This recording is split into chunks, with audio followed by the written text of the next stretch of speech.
नमस्कार साथियों।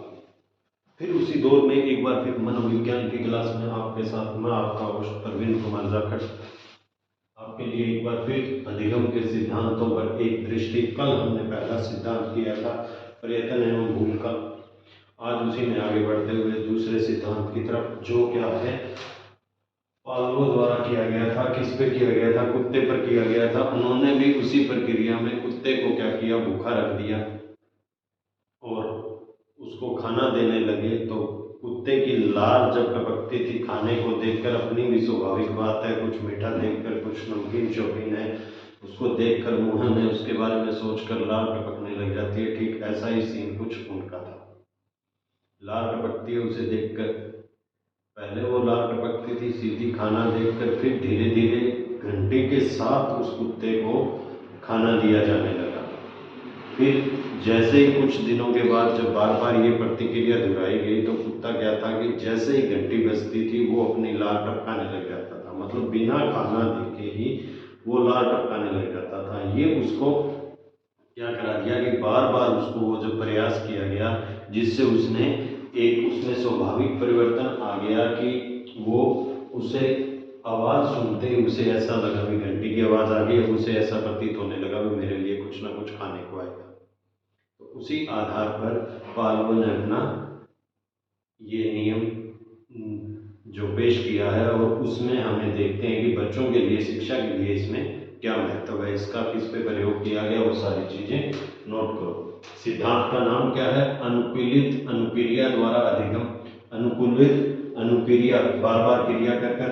संबंध प्रतिक्रिया सिद्धांत, शास्त्रीय अनुबंधन सिद्धांत। इस संबंध प्रतिक्रिया सिद्धांत, शास्त्रीय अनुबंधन सिद्धांत, और शास्त्रीय अनुबंधन को क्या कहते हैं? प्राचीन सिद्धांत भी कहा जाता है। प्राचीन अनुबंधन का सिद्धांत ये प्राचीन है, सबसे पहले यही हुआ था। फिर अनुबंधन का सिद्धांत, अनुवादित प्रतिक्रिया का सिद्धांत, अनुकूलित अनुक्रिया का सिद्धांत। ये इस सिद्धांत के कुछ नाम दिए गए हैं, जिनके आधार पर आपसे अलग अलग क्वेश्चन पूछ सकता है कि ये सिद्धांत किसके द्वारा दिया गया है।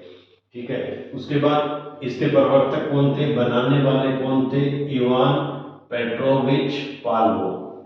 ये इसका पूरा नाम है, इवान पेट्रोविच पावलोव। कहाँ के थे?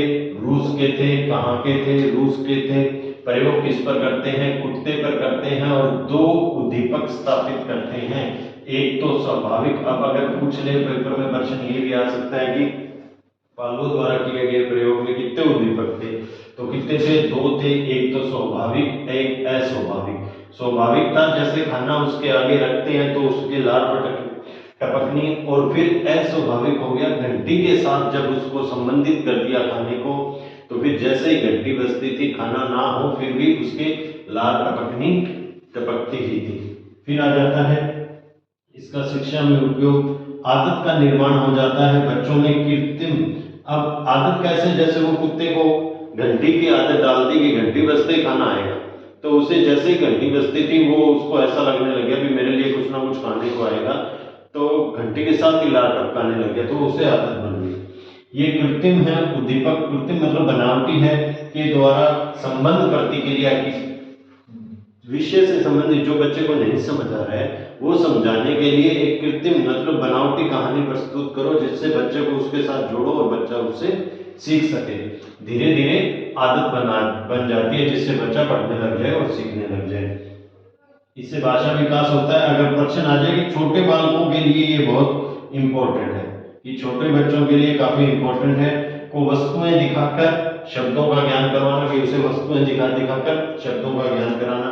फिर सुलेख व अक्षर विन्यास जैसे विषयों के शिक्षण के लिए ये सिद्धांत बहुत उपयोगी है। सुलेख के लिए और अक्षर विन्यास के लिए भी ये सिद्धांत अत्यधिक जरूरी है, और इस सिद्धांत को बहुत जरूरी है। और इस सिद्धांत के एक दो अगर और अपने नाम देखें तो वो रहेगा, एक तो रहेगा परंपरागत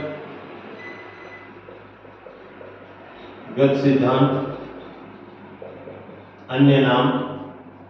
ठीक है, जो रहेंगे कि एक परंपरागत सिद्धांत भी इसको कहा जाता है। प्राचीन अनुबंधन, ये इसी में आ जाता है, प्राचीन अनुबंधन का सिद्धांत, ये भी इसको कहा जाता है। ठीक है, इस तरह मुख्य रूप से एक तो ये इंपॉर्टेंट है कि इनके जो उद्दीपक थे कितने थे, 2 स्वाभाविक और अस्वाभाविक।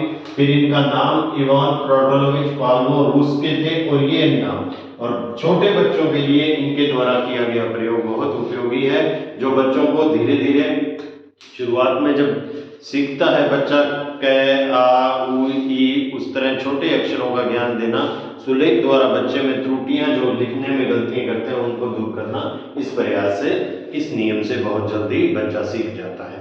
ठीक है साथियों, फिर मिलते हैं। अगर वीडियो अच्छी लगी तो शेयर और लाइक जरूर कीजिए। जय हिंद, जय भारत।